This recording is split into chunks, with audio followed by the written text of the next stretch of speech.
Hello ಎಲ್ಲರಿಗೂ ನಮಸ್ಕಾರ. ಮತ್ತೊಂದು ವಿಡಿಯೋಗೆ ತಮಗೆಲ್ಲರಿಗೂ ಸ್ವಾಗತ. ಫ್ರೆಂಡ್ಸ್, ಲಾಸ್ಟ್ ವಿಡಿಯೋದಲ್ಲಿ ನಮ್ಮ ಕೋಳಿ ಬಂದು 3 ಮರಿಗಳನ್ನ ಮಾಡಿದೆ ಅಂತ ಹೇಳ್ಬಿಟ್ಟು ವಿಡಿಯೋನ ಮಾಡಿದ್ದೆ. ತುಂಬ ಜನ ಕೇಳ್ತಾ ಇದ್ರಿ ಮತ್ತೆ ಅಪ್ಡೇಟ್ನ ಕೊಡಿ ಅಂತ ಹೇಳಿ. ಹಾಗಾಗಿ ಇವತ್ತಿನ ವಿಡಿಯೋನ ಮಾಡ್ತಾ ಇದ್ದೀನಿ. ವಿಡಿಯೋ ಶುರು ಮಾಡೋದಕ್ಕಿಂತ ಮುಂಚೆ ನೀವು ನಮ್ಮ ಚಾನಲ್ಗೆ ಸಬ್ಸ್ಕ್ರೈಬ್ ಆಗಿಲ್ಲ ಅಂತ ಹೇಳಿದ್ರೆ ಈ ಕೂಡಲೇ ಸಬ್ಸ್ಕ್ರೈಬ್ ಆಗಿ ಅಂತ ಹೇಳ್ತಾ ಬನ್ನಿ ಇವತ್ತಿನ ವಿಡಿಯೋನ ಶುರು ಮಾಡೋಣ.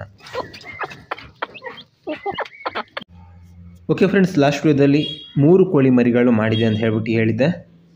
ಆದರೆ ಇನ್ನು 2 ಮರಿಗಳು ಹೆಲ್ತ್ ಪ್ರಾಬ್ಲಮ್ ಏನಾಗಿತ್ತು, ಅವಕ್ಕೆ ಕಾಲೆಲ್ಲ ಸರಿಯಾಗಿ ನಡೆಯೋದಕ್ಕಾಗ್ತಾ ಇರಲಿಲ್ಲ.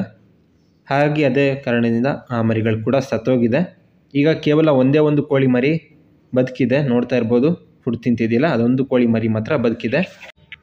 ಈ ಕೋಳಿ ಮರಿ ಹೆಲ್ತ್ ಪ್ರಾಬ್ಲಮ್ ಏನಿಲ್ಲ, ತುಂಬ ಚೆನ್ನಾಗಿದೆ, ಆ್ಯಕ್ಟಿವ್ ಆಗಿದೆ, ನೋಡ್ತಾ ಇರ್ಬೋದು. ಹಾಗೆ ಹೆಲ್ದಿಯಾಗಿ ಕೂಡ ಇದೆ, ಮದರ್ ಜೊತೆ ಆರಾಮಾಗಿದೆ. ಬಟ್ ನೋಡಬೇಕು, ದೊಡ್ಡದಾಗೋಷ್ಟರೊಳಗೆ ಮದರೆ ತುಣಿದು ಸಾಯಿಸ್ಬೋದು ಅಥವಾ ಬೇರೆ ಬೆಕ್ಕು ನಾಯಿಗಳು ಹಿಡಿಯುವಂಥ ಚಾನ್ಸ್ ಕೂಡ ಇರುತ್ತೆ. ನೋಡಬೇಕು ಇದು ಬದುಕುತ್ತಾ ಏನು ಅಂತ ಹೇಳಿ. ಲಾಸ್ಟ್ ಟೈಮ್ ಬಂದು ಮರಿ ಮಾಡೋದಕ್ಕೆ 9 ಮೊಟ್ಟೆಗಳನ್ನ ಇಟ್ಟಿದ್ವಿ. ಅದರಲ್ಲಿ 8 ಮರಿಗಳಾಗಿದ್ದು, ಅದರಲ್ಲಿ ಒಂದು 2 ಮರಿ ಸತ್ತೋಗಿ ಒಂದು 6 ಮರಿ ಉಳ್ಕೊಂಡಿತ್ತು. ಈಗ ಪ್ರೆಸೆಂಟ್ 5 ಕೋಳಿಗಳು ಇದೆ. ಅವು ಸ್ವಲ್ಪ ದೊಡ್ಡದಾಗಿದೆ, ನೀವು ನೋಡ್ಬೋದು ವಿಡಿಯೋದಲ್ಲಿ. ಈಗ ಈ ಒಂದು ಮರಿ ಮಾತ್ರ ಉಳ್ಕೊಂಡಿದೆ. ಈ ಸಲ ಫೇಲ್ಯೂರ್ ಅಂತಲೇ ಹೇಳ್ಬೋದು. ನಾವು ಆ ಕೋಳಿಗಳೇನಿದ್ವು ಅದನ್ನು ಹಾಗೆ ಈಗ ಕಾವಿಗೆ ಕೂರಿಸಿದ್ದೆ, ಎಲ್ಲ ಒಟ್ಟಿಗೆ ಬಿಟ್ಟಿದ್ವಿ. ಅದರಿಂದ ಆ ಕೋಳಿಗಳು ಮೊಟ್ಟೆನೆಲ್ಲ ತುಣಿದು ಮೊಟ್ಟೆ ಎಲ್ಲ ಹೊರಗಡೆ ಬಿದ್ದಿತ್ತು. ಆ ಒಂದು ಕಾರಣದಿಂದ ಈ ಸಲ ಕರೆಕ್ಟಾಗಿ ಮರಿ ಆಗಿಲ್ಲ, ಕರೆಕ್ಟಾಗಿ ಹೀಟ್ ಸಿಕ್ಕಿಲ್ಲ ಮೊಟ್ಟೆಗಳಿಗೆ. ಹಾಗಾಗಿ ಈ ಸಲ ಹೆಚ್ಚು ಮರಿಗಳು ಆಗಿಲ್ಲ.